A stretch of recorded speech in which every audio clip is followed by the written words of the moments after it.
This is one of those courtroom moments where confidence meets reality and reality hits hard. We're looking at a defendant who clearly believes he understands the legal system, walking into court, ready to challenge jurisdiction, question authority, and essentially put the entire process on trial. But here's the twist: courtrooms don't run on belief, they run on law, procedure, and structure. Right from the start, you can tell this isn't going to be a normal hearing. The defendant isn't just defending himself, he's trying to redefine how the court even operates. He's questioning jurisdiction, bringing up constitutional clauses, and attempting to force the judge into a very specific legal box. Now on paper, that might sound strategic, but in reality, courts require precise legal arguments, not recycled talking points or misunderstood legal theories. And here's where things get interesting. The judge isn't reacting emotionally. He's staying grounded in procedure, giving clear options, and even offering legal assistance. But the defendant keeps pushing. So here's the big question. Is this a smart legal strategy, or the beginning of a complete courtroom collapse? Because what happens next shows exactly what goes wrong when someone argues law without truly understanding it. Mr. Lockhart. Yes, hello? Are you, you've been here before, correct? Yeah, I've been here before. Have you made any kind of filings on your behalf? Yeah, quite a few. This is the city of Detroit versus Jamil Amir Lockhart. Appearance for the record, please. Yeah, so I am Jamil of the family Lockhart. The motions that I filed and the documents that I have filed have all been trying to ascertain the jurisdiction of this court. And I don't understand the nature and cause of the action against me. And I'm trying to understand under what jurisdiction the court intends to proceed. First of all, is this going to be a civil or a criminal action? Criminal. Okay. Your Honor, the Constitution grants this court two criminal jurisdictions. One is criminal jurisdiction under the common law, and one is a criminal jurisdiction under admiralty or military tribunal. From Article 1, Section 8, Clause 17 of the Constitution. So in which of these two criminal jurisdictions does the court intend to try me? Where is your motion, sir? There's a motion filed there. It's a motion to dismiss based on lack of subject matter jurisdiction. All right, I'm going to deny that motion. I'm going to set a bench trial or jury trial if you choose. Which one would you want to have? Okay, Your Honor, under what grounds, what facts and findings and conclusions of law are you denying that motion to dismiss? I'm trying to understand the jurisdiction of the court. You have not disclosed it to me. I'm asking you to disclose it to you. Check the court rules, sir. Well, Your Honor, the Sixth Amendment grants me the right to understand the nature and cause of any action brought against me, and it grants you the duty to inform me. So I don't think you would be breaching your oath of office if you were to inform me under which jurisdiction this court intends to proceed. In order for me to intelligently defend myself without an attorney, I need to understand which jurisdiction the court intends to proceed to conduct you have a very good attorney on the line, Mr. Elwood Terry. If you want to speak to him in a breakout room, I can give you that opportunity. Other than that, I'm going to set a bench trial or a jury trial in the matter. Okay. Please let the record show that I have attempted to understand or to ask what is the jurisdiction of the court is operating under. And it appears that the court is operating under a secret jurisdiction.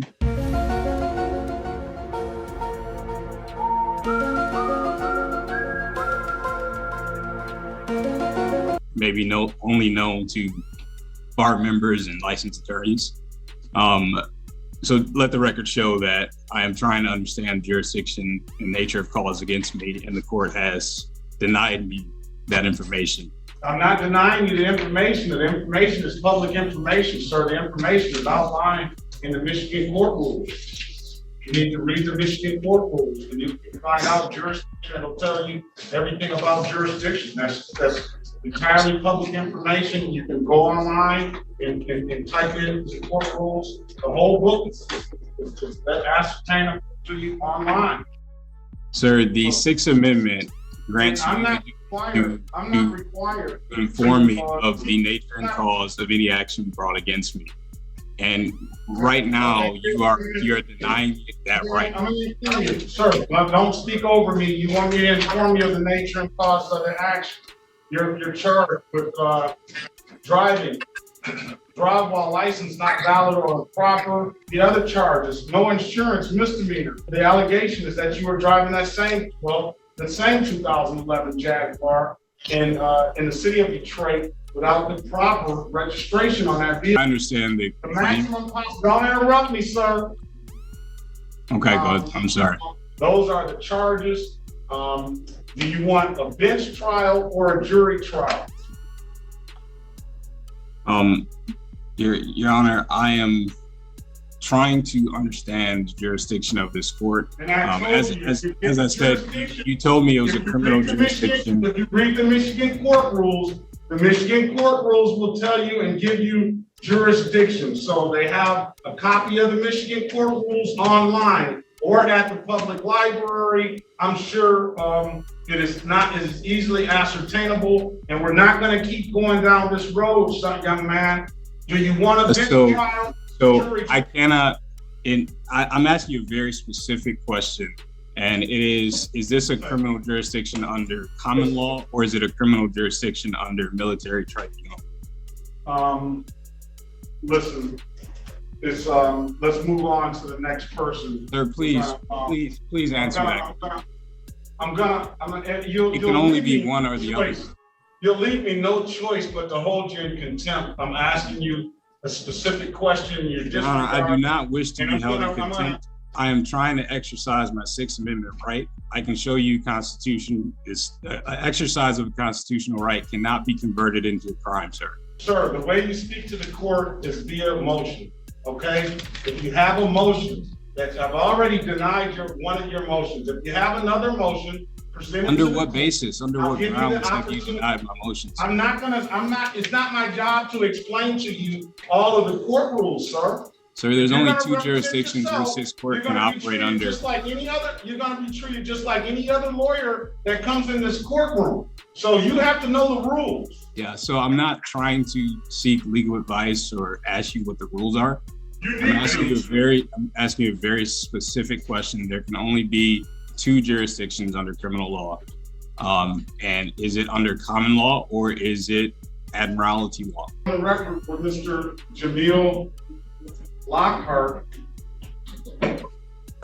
Yes. All right. This is the last time I'm going to say this.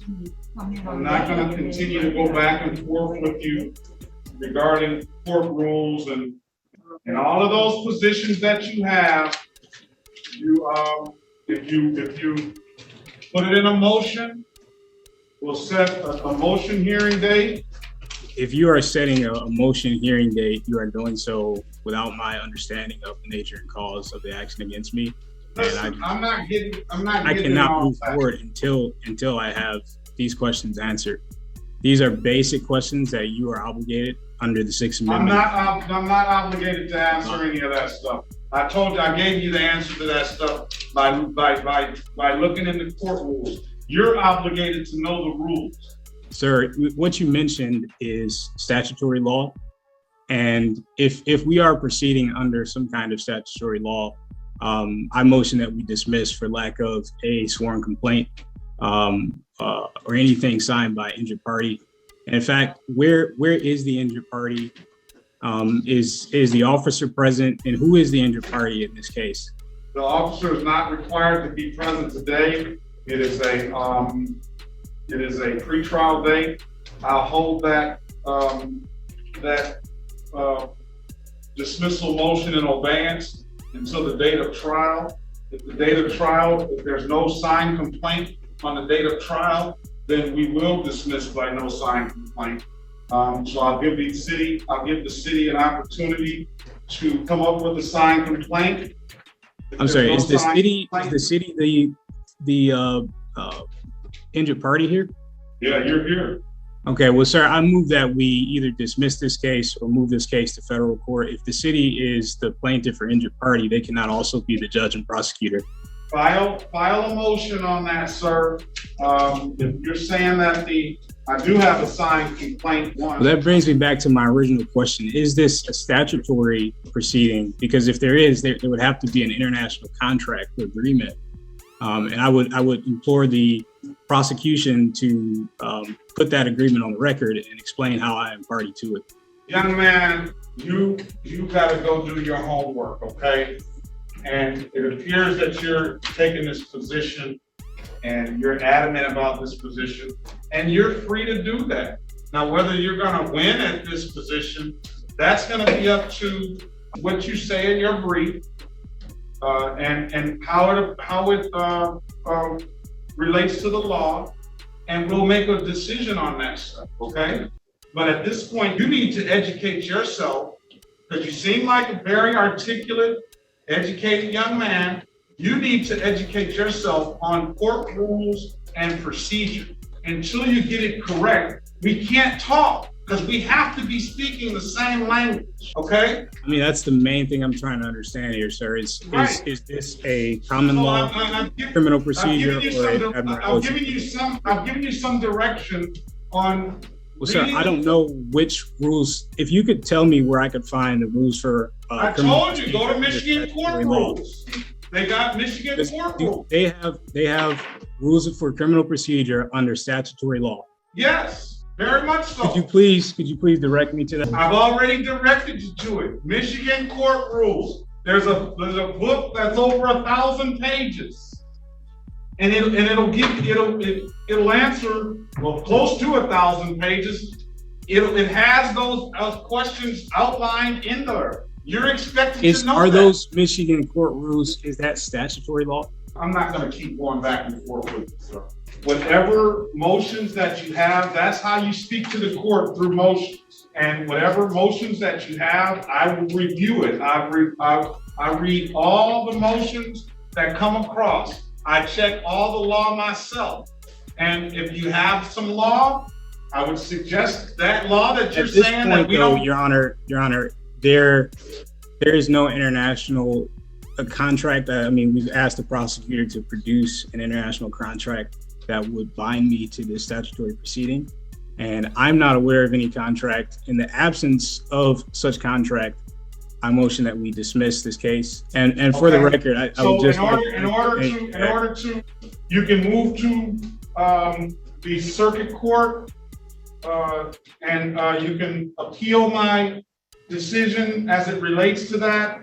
But we're not going to keep on going back and forth. I think we should move this case to federal court. As I stated, if the city is the injured party. File a motion so I can, on your removal motion, file a motion. I do not wish to continue or delay this any further. There has been no evidence presented to substantiate any kind of jurisdiction in this case. This is our second time. I've asked for this the first time. And there's been no evidence of any jurisdiction, and I don't understand why, you're insisting on, moving to another court date, and we have not addressed this very basic and fundamental issue of jurisdiction. If it cannot be proven and proven on the record, then this case must be dismissed. Well, I mean, I don't understand why we are delaying this any further. We don't have to delay it any further. I can put a warrant out for your arrest. And you don't have to show up. I mean, you'll have to deal with that then. But at some point, you're gonna have to deal. Under what grounds? Under what basis are you putting a warrant out for my arrest? And you I didn't say I was gonna put a warrant. I said if you're telling the court that you're not gonna come back to any court dates, then that's up to you. All I can do. What I'm saying, sir, is I don't wish to delay this any further. There has been no proof of jurisdiction. There is no live injured party. I mean, there's a claim that the city of Detroit is an injured party, but I'm not aware of any international agreements or contracts that I've entered into with the city of Detroit. And the prosecutor can't provide that.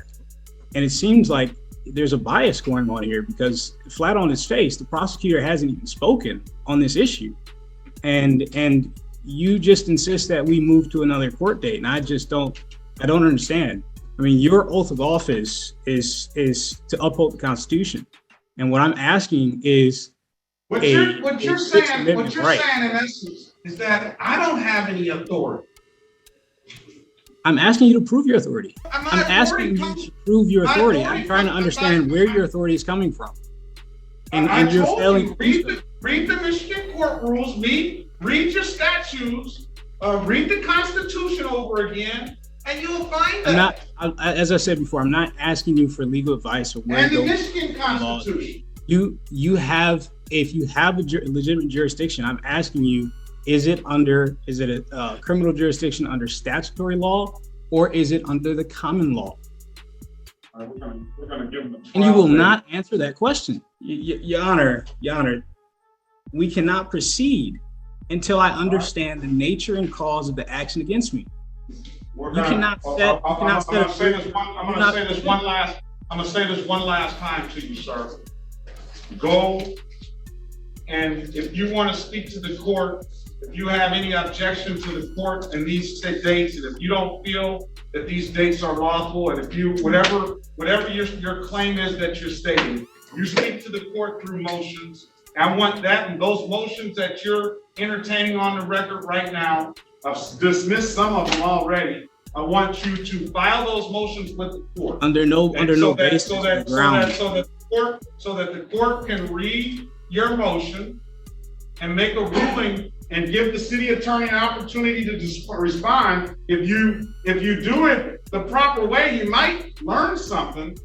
But I don't think that the way that you're going, that you're, even if they show you documentation like it is in black and white, you're not gonna believe that anyway.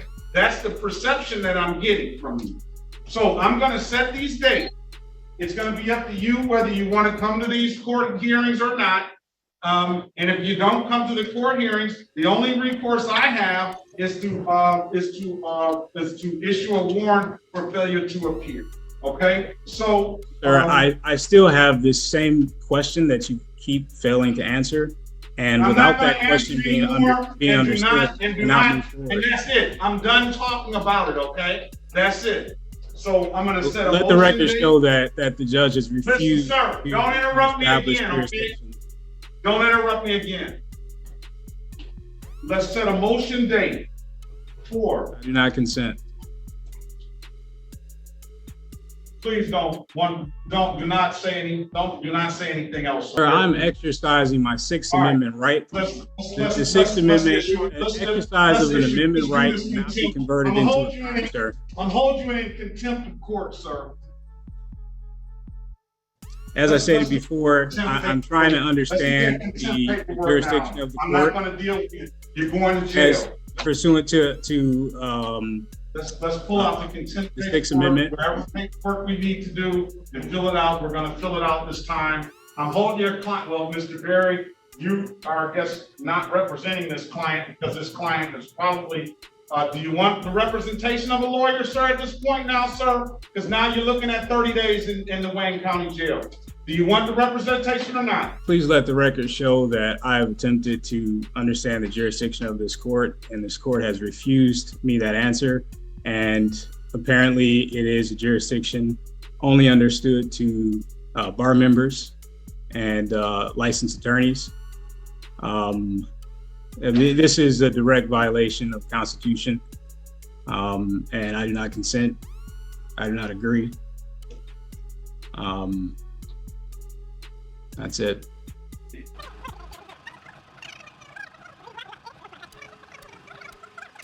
Your Honor, I do not wish to be held in contempt. It's too late. I've merely asked a very basic, simple question, and you have refused to answer it. I feel as though the court is trying to constrain me to an unfair plea in absence of my understanding of the nature and cause of the action against me. Sir, did you receive the documents that I sent you asking for your anti-bribery statement? Hello.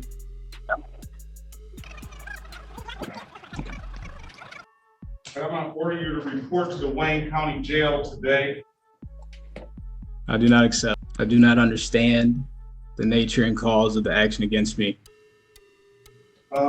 You have told me this is a criminal jurisdiction Sir, please don't. I told you don't say. I'm gonna add some more days if you keep on talking. You already got 30 days. Don't understand, sir. I'm adding more if you keep on talking. Please do not say anything else. I'm sorry, Your Honor. It happened very fast. It's happening again right now on the record. So those are the reasons I'm just that I apologizing. find, again, another contempt. And it just continues to happen. And I'm gonna, now, if you have one more interruption with me, sir, I'm gonna add another 30 days to that. And you're looking at 60 days. You're gonna get 30 days. Right now, you're gonna get 60 days if you have one more interruption too. And it will be no early release. At this point, I'm going to order you to report to the Wayne County Jail. Sir, do you have any further questions? I just want to make sure I can speak without being held in contempt or. Yes, you may speak. I asked you, do you have any further questions, sir? Thank you. Your Honor, I would just like to tell you, man to man, that it was not my intent to be in contempt. It's never been my goal. I try to do everything in accordance with the law. As you can see, I have filed documents. I filed motions. I've requested information from the court, all in a desperate effort to wrap my head around the proceedings and what's going on here today. And I'm sorry if I may have gotten frustrated and not being able to understand the nature and cause and action against me. But just again, that was not my intention.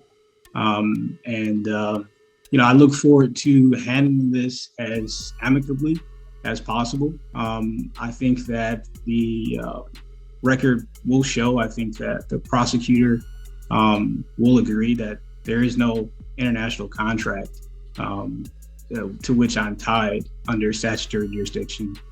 And I would love to see it. I would love to see that evidence.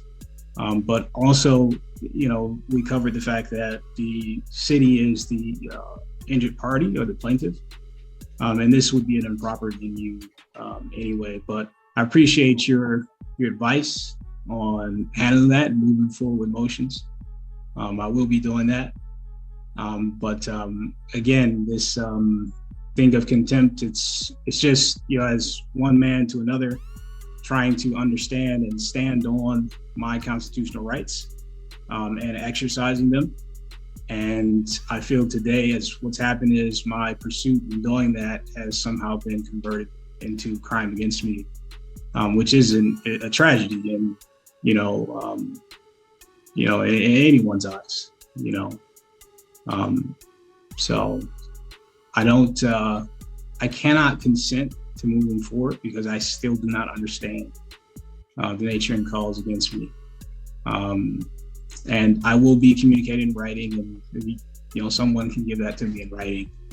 And we can go from there. The court has heard all of what I respect the fact that you're trying to use the system and you're trying to operate by your understanding of the system. And the court is not trying to impair you in any type of way to present any claims that you may have.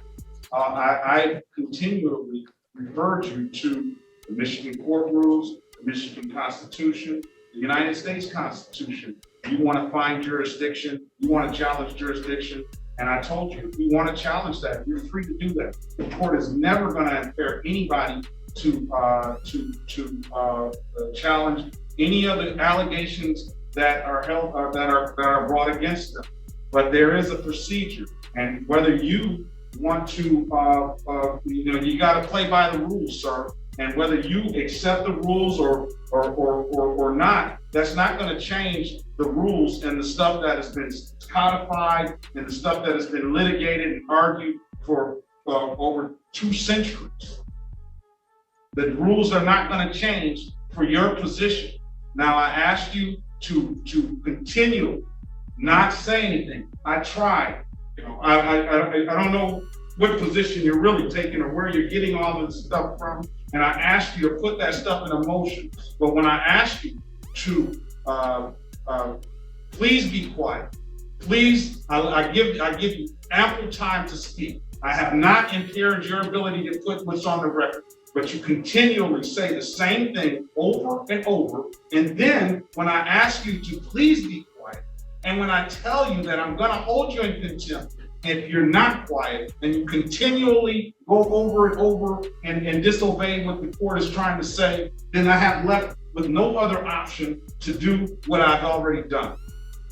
So you have an absolute right to an attorney. I gave you Mr. Very, very, very, very good attorney. Now, whether you want to listen to his advice or not, you have him there at your disposal. Other than that, sir, I don't know what to do for you. Right. So I'm ordering I you, think- I'm yeah, ordering you to report to the Wayne County Jail by 5 p.m. today. March It just the happened 25th. so fast, sir. I mean, I think we. and Maybe there's a you may learn frustration something that from built this. up. Maybe you may learn something from this, and that 30 days will give you an opportunity to go read and educate yourself on how this works. I got other people that are taking the same position as you, and I've afforded them the same exact opportunity as you have, and they did not do what you did today. They're holding fast on their position, and that's fine. I respect that. But I don't respect you interrupting me, and it seems that you really need an education on how this stuff works, and I'm gonna give you one today. Now, Mr. Berry, can you put your appearance on the record, please? Yes, Your Honor. Elwood S. Berry Jr., P28880, on behalf of this defendant. Now, do you want to speak with Mr. Berry in a breakout room, sir, or not? No, with all due respect, Your Honor, yeah, I have the right to represent myself in my own person, and that is what I intend to do after having understood the nature and cause of the action against me. Well, I've given you, we've gone over all the natures and causes. We've gone over the maximum possible penalty for these offenses. I gave you an opportunity to speak with how and explain to you how the court hears your representations. You can choose to file those representations or not. But in the meantime, I'm going to order you now. I gave you the dates. I'm going to order you now to report to the Wayne County Jail by 5 p.m. today. Do those 30 days. All right. I do not consent. And just like that, what started as a legal argument about jurisdiction ends with a 30-day jail sentence for contempt of court. Not because the defendant asked questions, but because of how those questions were presented, repeated, and pushed beyond the limits of courtroom procedure. Let's break it down. The defendant wanted clarity on jurisdiction, and that's a fair concept in law. But instead of following proper legal channels like filing structured motions and presenting case law, he relied on repetitive arguments and refused to adapt when the court provided direction. On the other side, the judge consistently pointed back to procedure, file motions, follow court rules, and present arguments in the correct format. That's how the system works. The biggest takeaway here is simple. Understanding your rights is important, but understanding how to properly use them in court is critical. Now I want to hear from you. Do you think the defendant was standing up for his rights? Or did he completely sabotage his own case? If you found this case as shocking as we did, make sure to hit that like button, share your thoughts in the comments, and don't forget to subscribe for more jaw-dropping courtroom breakdowns.